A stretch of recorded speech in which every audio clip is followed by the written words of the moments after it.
जो सास बहू करते करते आजकल शिक्षा मंत्री बन गई हैं। कैमरे के बिना ये बोलती नहीं है, क्योंकि कैमरे के बाहर इनको बोलने की आदत नहीं है। दिल्ली के अंदर एक मूवमेंट चला, ऑक्यूपाई यूजीसी मूवमेंट। इस मूवमेंट का सवाल क्या था कि पीएचडी स्कॉलर को जो उसको स्टाइपेंड मिलता है उसका अमाउंट बढ़ाया जाए। और इस सरकार की बेशर्मी देखिए, सरकार ने कहा कि हम रिसर्च स्कॉलर को जो फेलोशिप मिलता है उसको बंद नहीं करेंगे, लेकिन उसमें मेरिट का क्राइटेरिया लगाएंगे, उसमें इकोनॉमी का क्राइटेरिया लगाएंगे। हमने कहा सीधे तौर पे जो स्मृति ईरानी हमसे मिलने आई, हमने कहा ईरानी जी ये बताइए कि आप कह रहे हैं कि घर में सबको खाना दिया जाएगा, लेकिन उसी को खाना मिलेगा जिसके पास लाल जूता होगा। क्राइटेरिया का मतलब क्या होता है? अगर आप विद्यार्थी हैं, आप पढ़ना चाहते हैं, तो पढ़ना आपका बुनियादी अधिकार है और पढ़ाना सरकार की जिम्मेवारी है। इसमें क्राइटेरिया की बात कहां से आ गई है?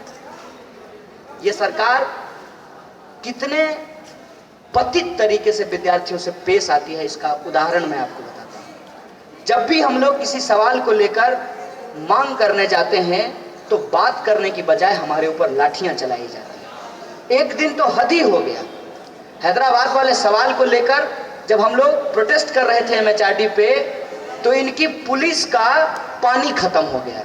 वो लोग वाटर कैनन चलाते हैं, उन्होंने इतना वाटर कैनन चलाया कि पानी खत्म हो गया, फिर भी स्टूडेंट वहां से नहीं हटे।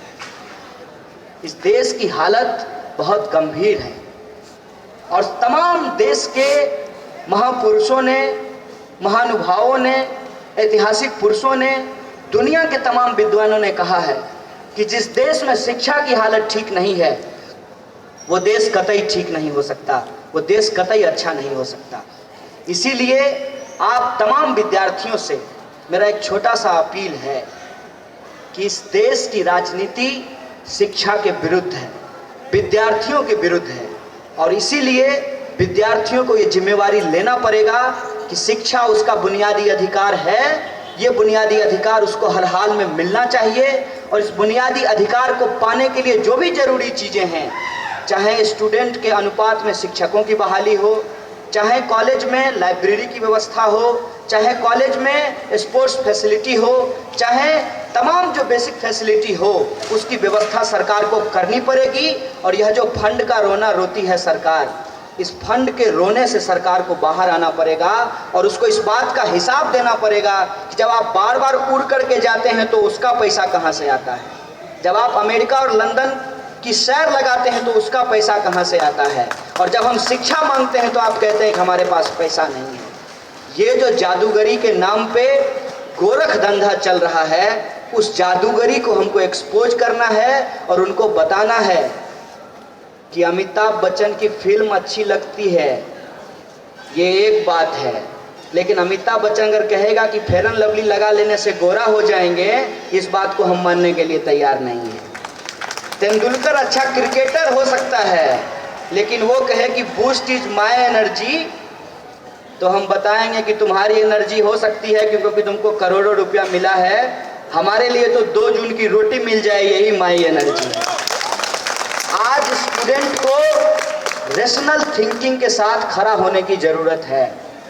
चाहे सवाल आइडेंटिटी का हो, उसमें लिंग का सवाल हो, जाति का सवाल हो, धर्म का सवाल हो, क्षेत्र का सवाल हो या भाषा का सवाल हो, आपको अपनी रेशनलिटी लूज नहीं करना होगा। और इस तमाम जो तमाशा चल रहा है, 21 इंच का टीवी खरीदिए जो मनोकामना यंत्र से नहीं बना है, विज्ञान से बना है, और उसी टीवी पे मनोकामना यंत्र बेचा जाता है। हर एक सीरियल को देखिए, उसमें अनसाइंटिफिक तरीके से एक महिला को दूसरे महिला का विरुद्ध बताया जाएगा। और हमारे कुछ साथी जो पीछे जब माला पहनाया जा रहा था तो सीटियां क्यों बजा रहे थे? वो इसलिए सीटियां बजा रहे थे क्योंकि वो आज तक इस बात को समझ ही नहीं पाए कि उसी गर्भ से आप भी पैदा हुए हैं जनाब, जिस गर्भ से ये लड़कियां पैदा हुई हैं। उसी हार मांस का शरीर आपका भी है जिस हार मांस का शरीर इस लड़की का है।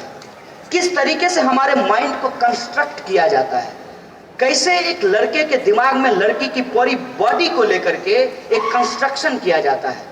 मैं उस सोशल कंस्ट्रक्शन की बात कर रहा हूँ। बायोलॉजिकल कंस्ट्रक्शन हमारा डिफरेंस नहीं है। 206 हड्डी महिलाओं को भी होता है और 206 हड्डी पुरुषों को भी होता है। मारने पे महिलाओं को भी चोट लगेगी और पुरुषों को भी लगेगा, दर्द दोनों को होगा। बायोलॉजिकली डिफरेंट नहीं है, कल्चरली हमको डिफरेंट बनाया गया है, सोशली हमको डिफरेंट बनाया गया है और इस डिफरेंस को मिटाना बहुत ज़रूरी है। अगर इस डिफरेंस को हम नहीं मिटाएंगे तो टीवी दिखाकर, भाषण सुनाकर लोग बेवकूफ़ बनाते रहेंगे, अपनी राजनीति की रोटी सेकते रहेंगे, समाज का कुछ नहीं भला होने वाला है। अगर समाज बदलना है तो खुद के सोच को बदलिए और खुद के सोच को बदलकर, खुद को बदलकर ही आप समाज को बदल सकते हैं और आपके जीवन की जो समस्याएं हैं उस समस्याओं से आप जूझ सकते हैं, लड़ सकते हैं और जीत सकते हैं। ये बात मैं इसलिए कह रहा हूँ कि हमारे एक पसंदीदा शायर हैं दुष्यंत कुमार। हालांकि उनकी एक दूसरी लाइन भी आजकल आई है, लड़कों को वो ज़्यादा पसंद है। तो किसी रेल सी गुजरती है, मैं किसी पुल सा थरथराता हूँ। लेकिन उसी दुष्यंत कुमार ने एक बात और कही है मेरे दोस्त, जिनको ये लाइन पसंद है उनके लिए मैं खास पेश करना चाहता हूँ कि कैसे आकाश में सुराख नहीं हो सकता, एक पत्थर तो तबीयत से उछालो यारो, हो गई है पीर पर्वत सी पिघलनी चाहिए, इस हिमालय से कोई गंगा निकलनी चाहिए। मेरे सीने में नहीं तो तेरे सीने में सही, हो कहीं भी आग लेकिन आग जलनी चाहिए। ये बदलाव का आग आपको जलाना होगा और फिर हम देखेंगे कि क्या होता है। अगर हम लड़ेंगे तो जीतेंगे और जीतने का विश्वास लेकर हम विद्यार्थियों को समाज बदलने का सपना लेकर, खुद के जीवन को अच्छा बनाने का सपना लेकर अपनी पढ़ाई को पूरी शिद्दत से करना होगा और पढ़ाई के रास्ते में जो कठिनाई है उसके खिलाफ हमको लड़ना होगा। इसीलिए हम लोग जेएनयू में एक स्लोगन लगाते हैं, लड़ो पढ़ाई करने को, पढ़ो समाज बदलने को। इन्हीं शब्दों के साथ आप तमाम लोगों का शुक्रिया अदा करते हुए मैं अपनी बात को ख़त्म करूंगा। शुक्रिया। इनकलाब जिंदाबाद।